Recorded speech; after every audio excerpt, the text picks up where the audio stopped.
We're going into the future creative lair.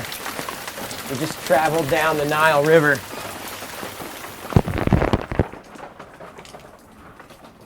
This is my soon-to-be studio / board collection dungeon. I don't know, the rug's down, it's gonna be official. This is where I will make art that will sell for tens of dollars.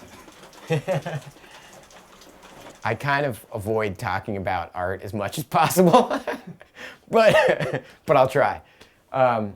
It's like, what makes you, you know? It's like it's 39 years of experience that make my art, you know? Like I couldn't even begin to tell you.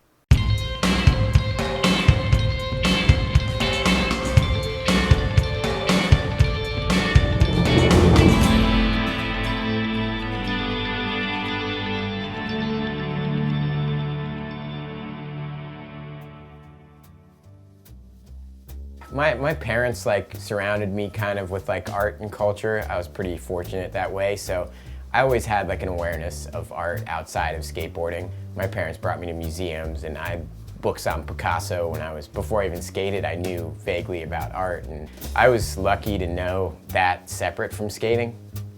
And then they just sort of merged, you know, as I developed and as I got more into skateboarding.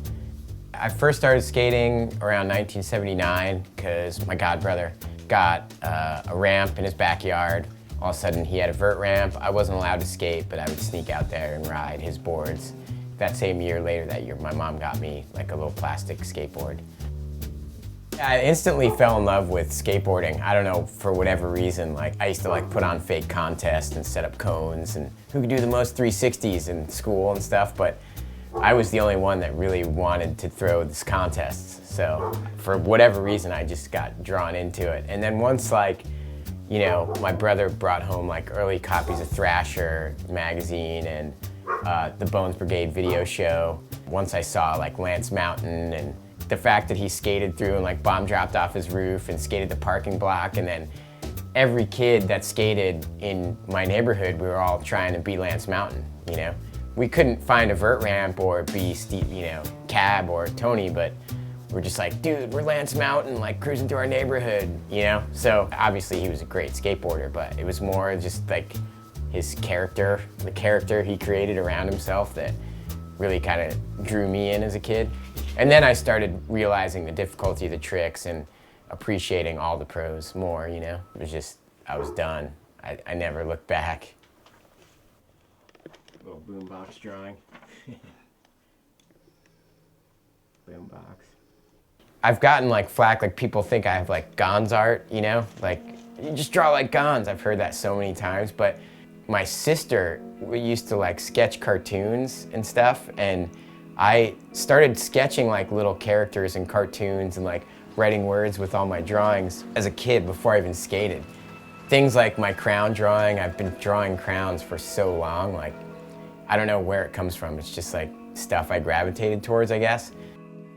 I've always tried to get inspired by things outside of skateboarding. I'd rather go to a thrift store than look at like a history of skateboarding art book, just because I might find something weird that's gonna influence me to do something with a different direction than what's been done by Powell in the late 80s. Especially with Stereo, I've always kind of worked to not define myself by skateboarding art and skateboarding artists.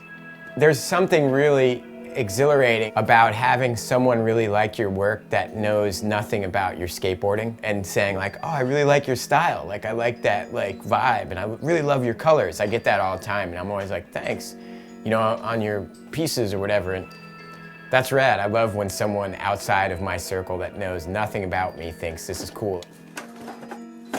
I don't look to be defined as a skate artist or a non-skate artist. I think it's silly when people like freak out about it and try to avoid it. If you skateboard and you make art, great. If you don't feel forced to.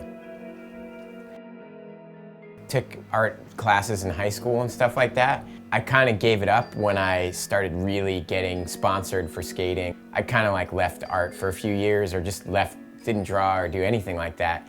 And then I only found art out of like, kind of out of necessity because I wanted to do my own graphics. Because I would try to explain my ideas and I'd be like, it's like this, like a spoon with a fork. No, wait, like a diner sign, you know? And then I'd be like, I gotta just draw it because no one's understanding what I'm talking about.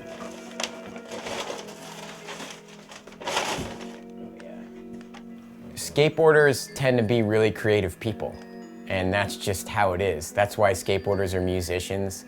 That's why, you know, that's why skaters like to draw. That's why skaters probably don't put down their board and play football with their buddies. They put down their board and pick up a guitar.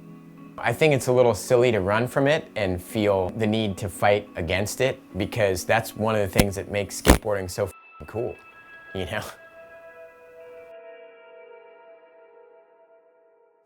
A year later, I went to Savannah Slamma, and I was just like, hey, Jason, remember me? I'm the kid from New Jersey that was with Mike V. Had similar music tastes and interests. We weren't drinking beer, we were drinking wine, you know?